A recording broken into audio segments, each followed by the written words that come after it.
Right, so we have Lexus's flagship sedan here, the GS F. We're going to take an in-depth tour through it, just walking around it, see all the little features and little quirks it's got. So you come to the front of the headlights, and you've got those 3L headlights there in a row that come on when the lights turn on, and you've got those daytime running LEDs there that are always on. And you come down, and you've got an intake there, it comes through, and then we'll walk you through around the side where it comes out. And there it is there. Just next to the F, you'll see there, that's the other side of there. Come to the front tyre. So they're all Michelin Pilot Super Sports. And there you've got the huge orange brake pad. Brembo, of course, and a huge disc. So these tyres are 255, 35, 19, which are very massive. Come around to the front, under the bonnet, you've got 5-litre V8, 351 kilowatts of power, and 530 newton meters of torque. It does hit that peak on the high end, but it's still very impressive driving it around.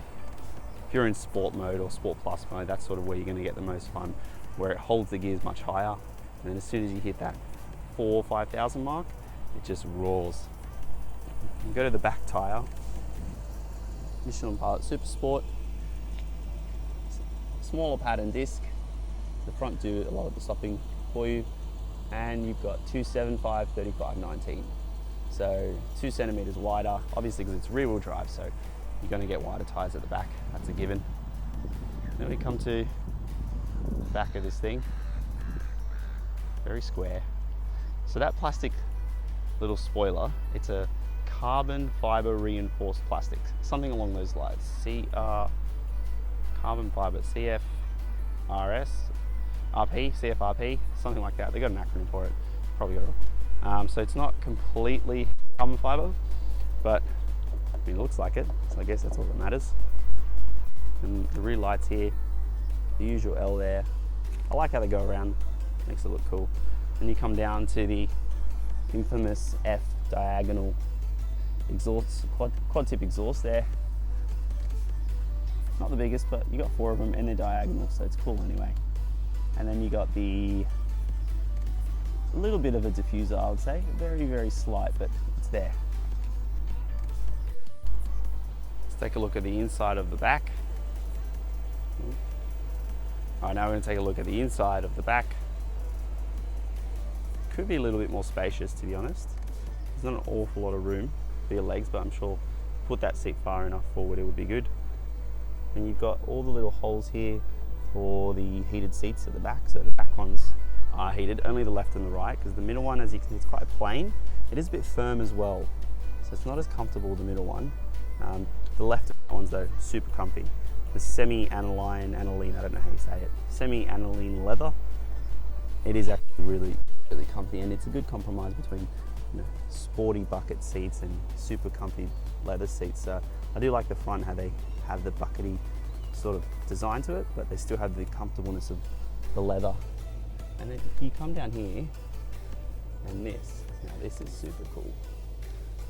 Put this down for the people in the back. You've got auto heated seats, which also the front has, but it's cool to have it at the back, and it actually does a quite good job at knowing whether you need level 1, 2 or 3, because obviously it's got the temperature in and out of the car, so it knows what it's doing.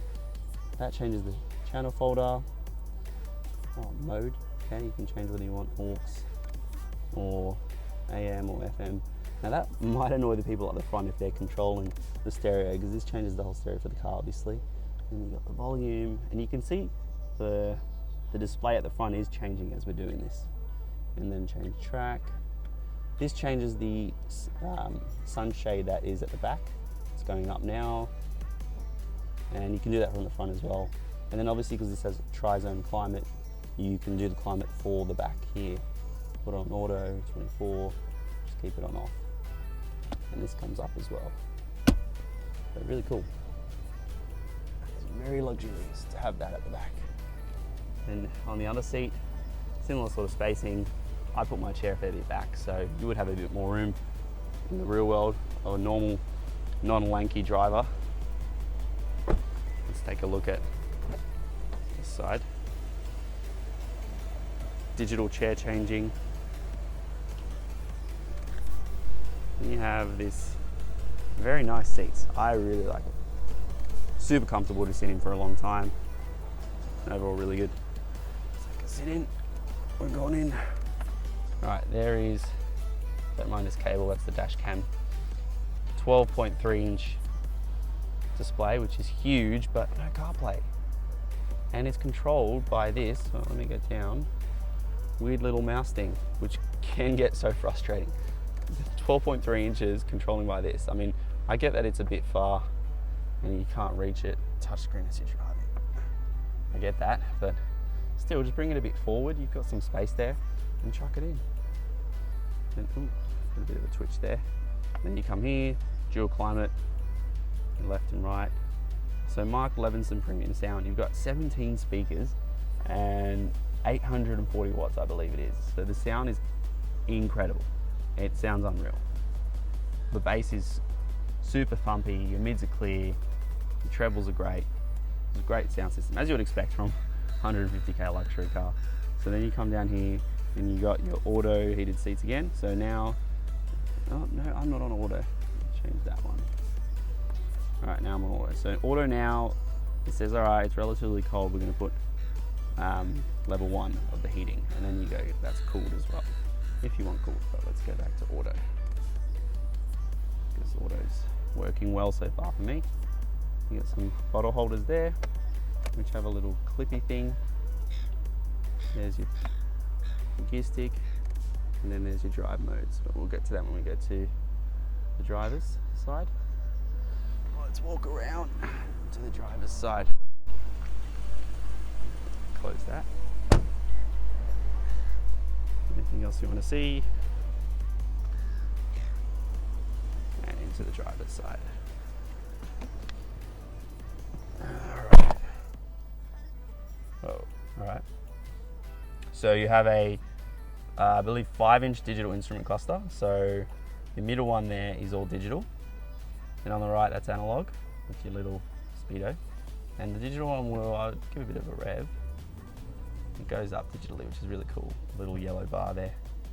Then you got on the left is all your modes and settings. You got G-force, and you can see your map, music, lane departure, all that stuff when you're on cruise control and all those modes. Heaps of settings. I did a whole video on all the tech, so you can look through that. I'm not going to go through it now. My terrible fuel economy, because it's been running as I've been doing these videos, so don't freak out. It is a lot better. It's probably half of that. It's recently refueled. And there you go. There's your instrument cluster. And then if you look down into this, so let's change it. Let's show you what the instrument cluster looks like when you change it. There's Eco. Doesn't even show you the revs, which is a bit annoying. And then you go to, wait, let's go to normal. You click in the middle, there's normal. There's Sport. That's my favorite looking one, with all the white around it. And there's Sport Plus. That isn't as cool. I like it, not that one. This one, that one's coolest. And on the side, ooh, no, open the door here. The AC, ASC, traction, that heats the steering wheel. And there's auto, and there's your heads-up display, normal display. You can, this does the brightness and all that sort of thing. And then, can you see the heads-up display? There it is. You see it shaking around there. Let me try to point to it. There it is. Actually, a really good heads-up display. It's got the rev counter as well. Would rate it. And then you got your paddles behind. And then let's have a look down here. Open this. So it slides back before it, oh no, we've got a bit of a switch. So you got 2 USBs, which is good, 1, 2, and then that there. That changes the shade at the back. And then you open it, and you got a big chunk of room. Oh no, going properly. So you can't lift it straight up as you would with the normal one. You have to go back and then up. And then let's have a look. Scroll up. I'm going to go to the sunroof. So you open that.